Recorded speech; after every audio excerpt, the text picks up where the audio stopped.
दोस्तों शुरू करते हैं तराइन का युद्ध मोहम्मद गौरी और पृथ्वीराज चौहान के बीच।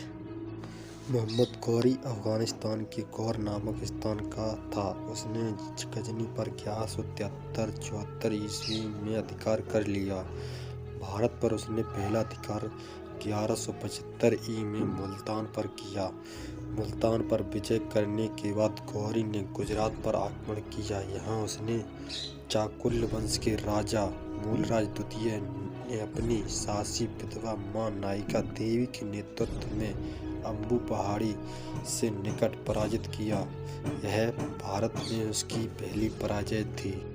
इस पराजय के बाद गौरी ने अपने आक्रमण का मार्ग बदला। उसने पंजाब पर आक्रमण प्रारंभ किया। 1190 तक उसने संपूर्ण पंजाब को जीत लिया।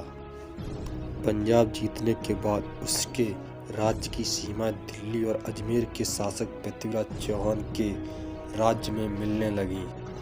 पृथ्वीराज चौहान जिन दिनों मोहम्मद गौरी भारत पर आक्रमण कर रहा था, उस समय चौहान वंश के राजा पृथ्वीराज चौहान भी अपने राज्य को विस्तार करने में लगे हुए थे। पृथ्वीराज चौहान एक वीर साहसी और योग्य सेना नायक था। उसने कई राजपूत शासकों को पराजित किया। बठिंडा पर मोहम्मद गौरी के अधिकार कर लेने के बाद पृथ्वीराज चौहान तथा मोहम्मद गौरी के मध्य संघर्ष की स्थिति बन गई। मोहम्मद गौरी तथा पृथ्वीराज चौहान के मध्य पहला युद्ध हरियाणा के करनाल जिले में 1991 ईस्वी में हुआ।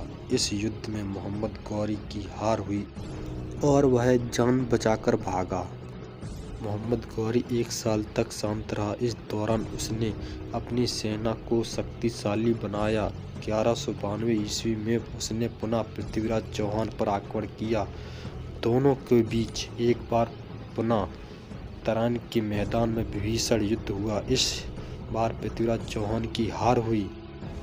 पृथ्वीराज चौहान को बंदी बना लिया गया। पृथ्वीराज चौहान को पराजित करने के बाद मोहम्मद गौरी ने 1194 में कन्नौज के शासक जयचंद्र को चंदावर नामक स्थान पर पराजित किया। मोहम्मद गौरी के मृत्यु के समय 2006 ईस्वी तक लगभग संपूर्ण उत्तर भारत उसके अधीन हो चुका था।